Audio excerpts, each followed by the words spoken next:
Hello friends, मैं हूं स्वाति पांडे और आज हम लोग देखने वाले हैं हिंदी पेडागोजी के कुछ प्रश्नों को जो कि सीटेट 2022 के लिए बहुत ही महत्वपूर्ण है। देखिए, इसमें जितने भी प्रश्न हैं वो सभी सीटेट में पूछे जा चुके प्रश्न हैं और ऐसे ही एक एक करके हम लोग प्रत्येक सब्जेक्ट का जितना भी प्रीवियस ईयर क्वेश्चन पेपर है उसको सॉल्व कर लेंगे। तो चलिए शुरू करते हैं।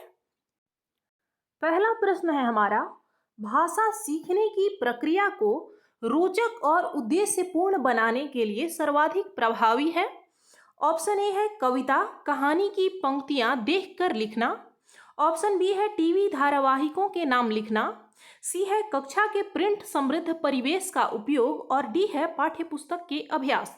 तो देखिए, भाषा सीखने के रोचक और उद्देश्यपूर्ण तरीके के बारे में पूछ रहा है हमसे। तो इसमें केवल कविता कहानियों को देखकर इनकी पंक्तियों को लिखना हम भाषा सीखने को रोचक प्रक्रिया नहीं मान सकते।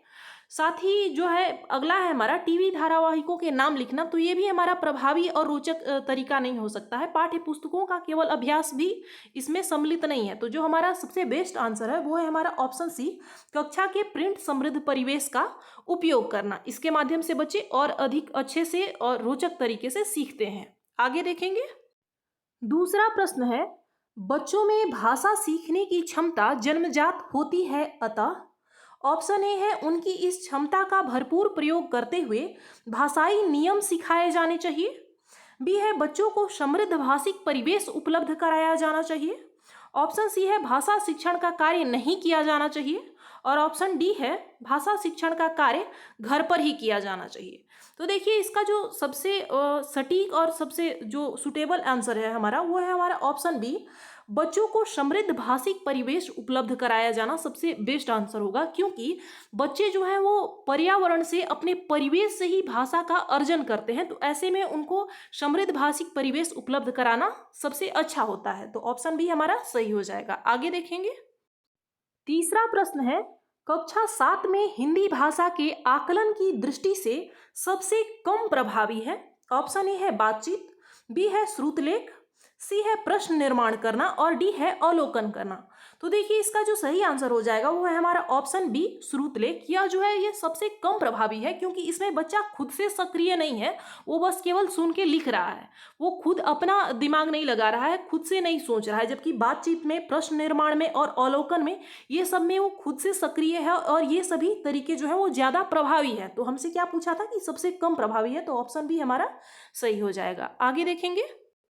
अगला प्रश्न है, भाषा सीखने में होने वाली त्रुटियां। ऑप्शन ए है सीखने की प्रक्रिया का हिस्सा है।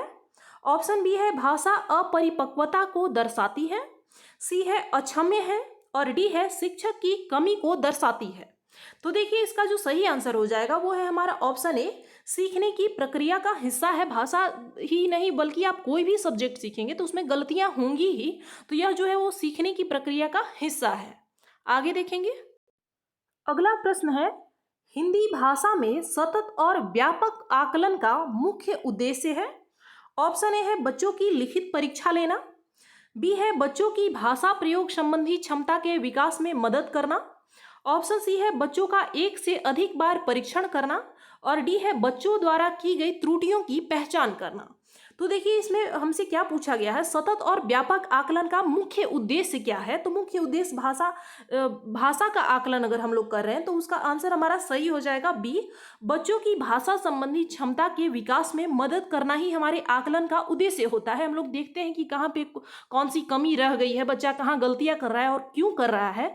तो हमारा मुख्य उद्देश्य क्या होता है कि बच्चे भाषा प्रयोग अच्छे तरीके से करना सीख जाएं। तो इसके लिए उनमें उस तरीके की क्षमता का विकास करना। तो ऑप्शन बी हमारा सही हो जाएगा। इसमें हमसे पूछा गया था कि मुख्य उद्देश्य, तो ऑप्शन बी सही हो जाएगा। आगे देखेंगे।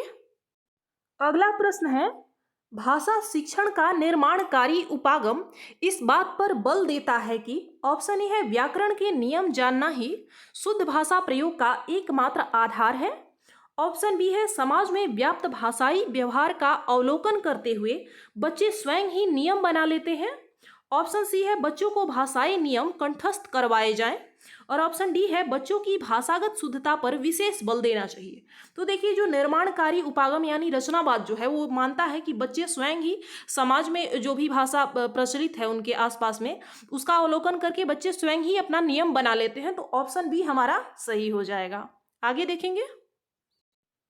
अगला प्रश्न है, भाषा शिक्षक का दायित्व है कि वह, ऑप्शन ए है सभी बच्चों को समान रूप से गृह कार्य दे, ऑप्शन बी है सभी बच्चों में भाषा प्रयोग की एक समान कुशलता विकसित करे, ऑप्शन सी है सभी बच्चों से समान रूप से प्रश्न पूछे, और ऑप्शन डी है सभी बच्चों की सहज भाषाई क्षमता को पहचाने। तो देखिए इसका जो सही आंसर हो जाएगा वो है हमारा ऑप्शन डी। एक भाषा शिक्षक का दायित्व यही है कि वो सभी बच्चों की जो भाषाई क्षमता है उसको पहचाने, उसका जो जो जिस समाज से आया है, जो उसका भाषा है, जो उसकी मातृभाषा है उसकी पहचान करे, साथ ही उसका इज्जत भी करे। ये नहीं है कि बच्चा अपनी मातृभाषा का प्रयोग अगर स्कूल में कर रहा है तो हम उसका उपहास करें, ऐसा कुछ भी नहीं है। तो सबसे पहले हमारा दायित्व ये हो जाता है कि सभी बच्चों की सहज भाषाई क्षमता को पहचानना ही एक भाषा शिक्षक का दायित्व है। इसमें बेस्ट आंसर हमारा ऑप्शन डी ही होगा। आगे देखेंगे, अगला प्रश्न है, भाषा अर्जन और भाषा अधिगम के संदर्भ में कौन सा कथन सत्य नहीं है?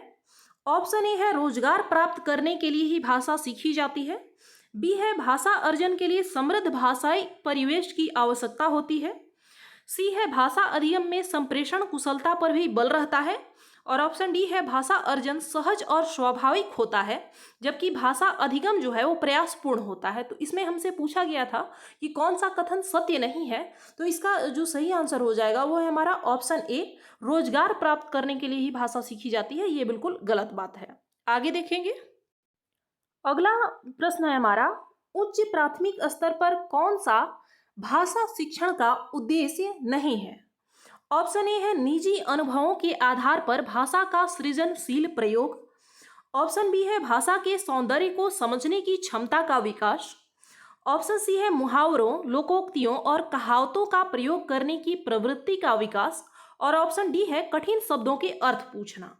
तो देखिए इसमें हमसे क्या पूछा गया है कि कौन सा भाषा शिक्षण का उद्देश्य नहीं है, तो ऑप्शन डी हमारा सही हो जाएगा। उच्च प्राथमिक स्तर पर ये हमारा शिक्षण का उद्देश्य नहीं होता है कि कठिन शब्दों का अर्थ हमें पूछना है, बल्कि ये हो सकता है कि बच्चा जो है अपने अनुभवों के आधार पर भाषा का खुद से ही प्रयोग करे, साथ ही वो भाषा के भाव को, सौंदर्य को समझे, कविताओं आदि में जो भी ऐसे शब्द होते हैं उसको समझने का प्रयास करे, साथ ही मुहावरों और लोकोक्तियों आदि का प्रयोग अपनी भाषा में करने का प्रयास करे। तो ये हमारा उद्देश्य होता है, लेकिन कठिन शब्दों का अर्थ पूछना ये हमारा उद्देश्य नहीं होता।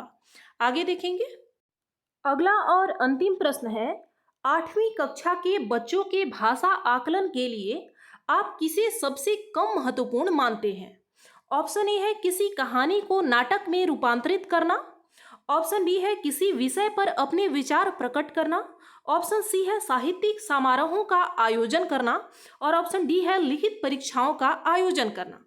इसमें पूछा गया है हमसे कि सबसे कम महत्वपूर्ण कौन सा है, तो देखिए हमेशा आपको उसी ऑप्शन का चयन करना है जिसमें बच्चा कम एक्टिव दिख रहा है, कम सक्रिय दिख रहा है, और जिसमें बच्चा अपनी क्षमताओं का, अपने मानसिक विचारों का, खुद से उसके मन में जो भी थॉट आ रहे हैं उसका अगर वो प्रयोग कर रहा है, उपयोग कर रहा है, अवलोकन कर रहा है, खुद से सक्रिय है, इस तरीके से सीख रहा है, तो वो आंसर हमारा सही होता है। लेकिन जहाँ तक बात अगर आ गई कि सबसे कम महत्वपूर्ण है, तो जहाँ बच्चा रट रहा है, किसी भी चीज को याद कर रहा है, कंठस्थ कर रहा है, या फिर केवल पाठ्य पुस्तक तक सीमित है, केवल लिखने संबंधी सीमित है, तो वो हमारा ऑप्शन जो होता है वो गलत होता है। तो इस तरीके से ऑप्शन डी जो है इसका सही आंसर हो जाएगा। केवल लिखित परीक्षाओं का आयोजन करना ही भाषा शिक्षण के लिए जरूरी नहीं है, और भाषा के आकलन में केवल लिखित परीक्षा ही नहीं आता।